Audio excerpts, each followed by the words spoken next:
आगामी 24 फरवरी को अनाज मंडी नूंह में इंडियन नेशनल लोकदल की होने वाली अल्पसंख्यक सम्मेलन को कामयाब बनाने के लिए इनेलो नेताओं ने एडी चोटी का जोर लगा दिया है। इंडियन नेशनल लोकदल के कार्यकारी जिला अध्यक्ष नूंह सोहराब खेड़ी कंकर ने सफल सम्मेलन का दावा किया है। इनेलो नेता ने कहा है कि भले ही राष्ट्रीय राजधानी दिल्ली की सीमाओं पर बड़ी तादाद में किसान डेरा डालकर बैठे हैं, जिसकी वजह से लोग आजकल घरों से कम बाहर निकल रहे हैं, लेकिन उसके बावजूद भी अनाज मंडी नूंह में आगामी 24 फरवरी को राज्य स्तरीय अल्पसंख्यक सम्मेलन पूरी तरह से कामयाब रहेगा। उन्होंने कहा है कि इंडियन नेशनल लोकदल का नूंह जिला कर रहा है। यहाँ पार्टी इस बार पूरी मजबूती के साथ चुनावी मैदान में उतरेगी। साथ ही साथ उन्होंने कहा, इशारा कर दिया कि वह भी नूंह विधानसभा से चुनाव लड़ने के लिए पूरी तैयार हैं और वह पिछले कई महीने से गांव-गांव, घर-घर जाकर मेहनत कर रहे हैं। उन्होंने कहा है कि मेहनत का फल जरूर मिलता है, मेहनत को कोई नहीं रख सकता। उन्होंने तो यहाँ तक दावा किया है कि उनके सक्रिय होने के बाद भारतीय जनता पार्टी और कांग्रेस के दो दिग्गज नेताओं की नींद उड़ गई है। कुल मिलाकर हाजी सोहराब खान ने इंडियन नेशनल लोकदल परिवार की तारीफों के पुल भानते हुए विपक्षी पार्टियों पर निशाना भी साधा है। उन्होंने कहा है कि चौटाला परिवार का मेवात से गहरा लगाव है और यह परिवार किसी की मेहनत का बेकार नहीं जाने देता। आने वाले समय में हरियाणा में इंडियन नेशनल लोकदल की सरकार बनेगी और मेवात का तेजी से विकास होगा। इसके अलावा पूर्व विधायक हबीब रहमान, तैयब हुसैन घासेड़िया, फखरुद्दीन, एडवोकेट चंदेनी के अलावा कई नेतागण व कार्यकर्ता भी रैली को सफल बनाने के लिए पूरी तरह से ताकत झोंक रहे हैं। आप देखें लियाकत अली की रिपोर्ट। हमारे चैनल को सब्सक्राइब जरूर कर लीजिएगा। 24 तारीख को इनेलो की एक जनसभा होने जा रही है। कौन सी ये जनसभा है, कितनी तैयारियां हैं, कितने लोगों की आने की इसमें उम्मीद है, क्या कहना चाहेंगे? अस्सलाम वालेकुम, नमस्कार, आदाब। सबसे पहले तो मैं आप सभी पत्रकार साथियों का अपने कार्यालय पर पहुंचने पर तहे दिल से शुक्रिया अदा करता हूं, धन्यवाद करता हूं। जो आपने सवाल किया है 24 तारीख की रैली का, ये एक माइनॉरिटी का प्रोग्राम है और ये पूरे हरियाणा का है, लेकिन कुछ जो किसानों की वजह से जो बॉर्डर सील कर रखी हैं, तो बाहर से आदमी नहीं आ पाएंगे। लेकिन मेवात में, सारी मेवात, मैं ये कहना चाह रहा हूँ, हरियाणा में ये एक प्रोग्राम ऐतिहासिक होगा और हरियाणा में नंबर 1 रहेगा माइनॉरिटी वाला प्रोग्राम। प्रोग्राम में किस तरह से लोग जुड़ेंगे, उसमें क्या कोई पार्टी ज्वाइन करेंगे? हाँ, इस प्रोग्राम में पार्टी भी ज्वाइन करेंगे, बहुत से दिग्गज नेता करेंगे, बहुत से लोग। मैं कहूँ मेवात तो तकरीबन इनेलो का परिवार रहा था पहले भी, और आज फिर दोबारा से इनेलो में लोग अपनी आस्था जता रहे हैं और सब शामिल हो रहे हैं।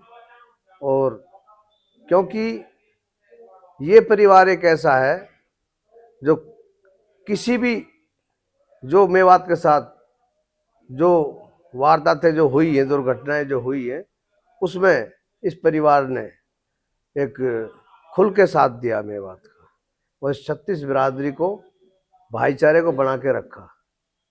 तो आज मुझे उम्मीद है कि हमारे नेता चौधरी अभय सिंह चौटाला जी का स्पष्ट संदेश है, अब जो उसके दिल के अंदर मेवात के युवाओं के लिए, मेवात के किसानों के लिए, गरीब मजदूर सब के लिए जो उसके दिल के अंदर दर्द है, और जो आने वाले वक्त में मुझे उम्मीद है इंशाल्लाह आपके सरकार इनेलो की बनेगी और चौधरी अभय सिंह चौटाला सीएम बनेंगे, तो वो खुद स्टेज से अपना जो दिल का जो उसका लगाव है उसको लोगों के सामने बयां करेंगे कि मैं क्या करने जा रहा हूँ मेवात के लिए। किस तरह लोगों को आमंत्रित किया जा रहा है, किस तरह भीड़ जुटाने का निर्णय लिया गया है, कितनी भीड़ जुटेगी, तो क्या तैयारी है? मेरा मानना है कि यहाँ लाखों की तादाद में भीड़ होगी और मैंने पहले भी कहा था कि हरियाणा में ये प्रोग्राम एक मिसाल कायम करेगा। और जिस उम्मीद के साथ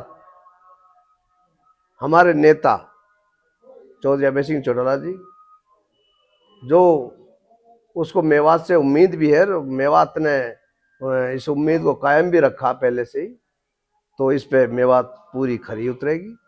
और हमें उम्मीद है कि ये प्रोग्राम एक हरियाणा में नंबर 1 रहेगा। मुसीबत के दौर में आपने इनेलो पार्टी नहीं छोड़ी, वैसे दिग्गज नेता छोड़ के चले गए थे, अब किस तरह से पार्टी में जुड़ रहे हैं? अगर आप टिकट नहीं मिला तो क्या आप पार्टी छोड़ेंगे, किसी में रहेंगे? नहीं लगत भाई, देखो ये तो पुरानी मिसाल है।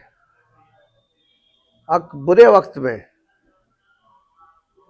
जो कोई इंसान साथ देता है तो उसका तो लगाव एक अलग ही होता है, और जो बुरे वक्त में अगर कोई आदमी छोड़ देता है तो वो तो सारी दुनिया जानती है। और मैं तो ये कहूँ कि जो इस परिवार में जो आदमी जुड़ा है, ये इस परिवार ने जो एमएलए, मंत्री, नेता, उनसे ज़्यादा अपने वर्करों की इज्जत दी है। और आज भी वही काम है आज भी इस परिवार का, कि ये अपने वर्करों की इज्जत देते हैं। और मुझे उम्मीद है इंशाल्लाह मैं तन मन धन से इस पार्टी के साथ हूँ। जैसे मैंने पार्टी ज्वाइन की थी पहले, सबसे पहले, और मैं पहले से ही मैं इस चौटाला पार्टी के साथ 2005 से ही लगा हुआ हूँ। जब शहीदा का जो इलेक्शन हुआ था उसमें मैं उसके साथ था, जाकिर का हुआ तो जाकिर के साथ था। मैं इन नेताओं के साथ नहीं था, मैं चौटाला पार्टी के साथ था। और आज मैं नूह विधानसभा से उम्मीदवारी के तौर पर खड़ा हूँ। और मुझे उम्मीद है इंशाल्लाह मेहनत को ना तो कोई इंसान रखता और ना ऊपर वाला रखता।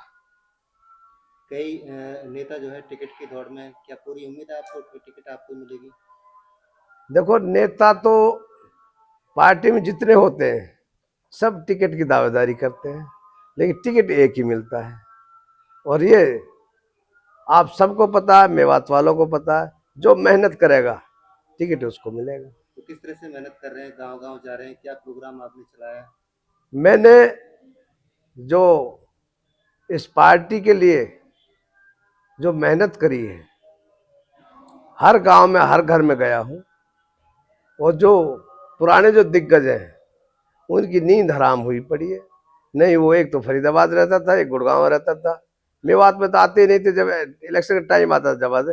अब मुझे दिख रहा है, मैं देखता हूँ कभी कभार उनकी गाड़ियाँ यहाँ घूमती हैं।